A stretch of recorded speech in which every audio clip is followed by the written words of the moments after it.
Welcome back to Living Local and our Faces of Breast Cancer special. Lisa Craig was shocked when her cancer returned for a second time. She found support from all over the world and has found her calling by offering support to others during their journey.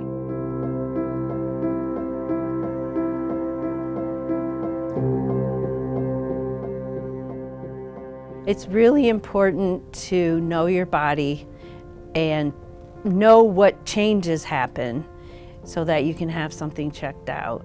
I mean, I couldn't believe that I had this lump here, and I still to this day will look at pictures and think, how could I not have known that was there?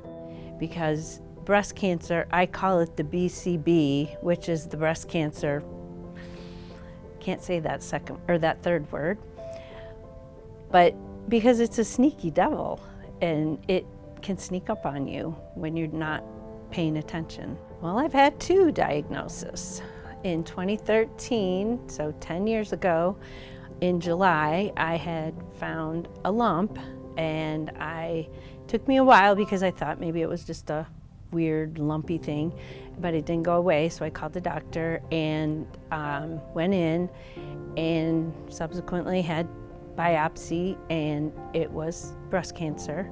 And in 2017, I went in and I had a lump up here, which I didn't realize, but my daughter had just gotten married 2 weeks before that, and I had lumps under my arm.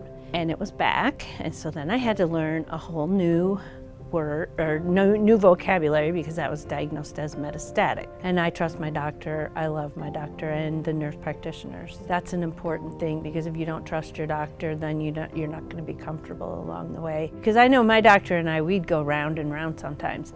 I had to fight him to get my port in. He wanted me to have a PICC line, and I wanted a port. It needs to be a conversation.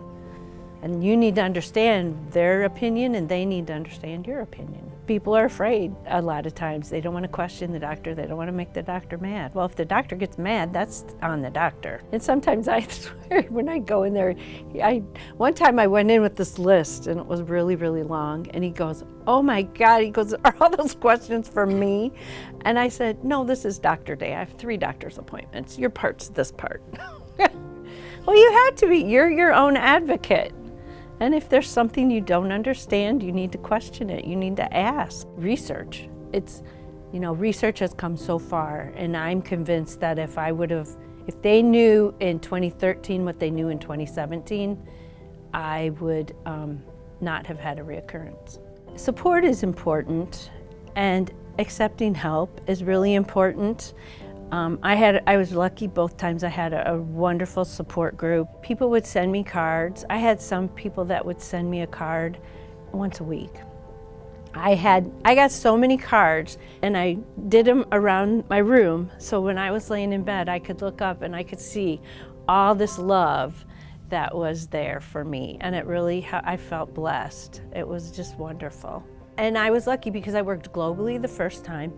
I had a lady in China that I worked with, and she actually came to my house. It just was really cool. I mean, I had people in India that I worked with that they were praying to their God for me, and I don't know, it was just very heartwarming to have that love and support from all over the world. I pay it back to people because I try to support people, any woman or man, going through breast cancer. A lot of people would refer people to me to ask me, oh, my sister got diagnosed, would you talk to her?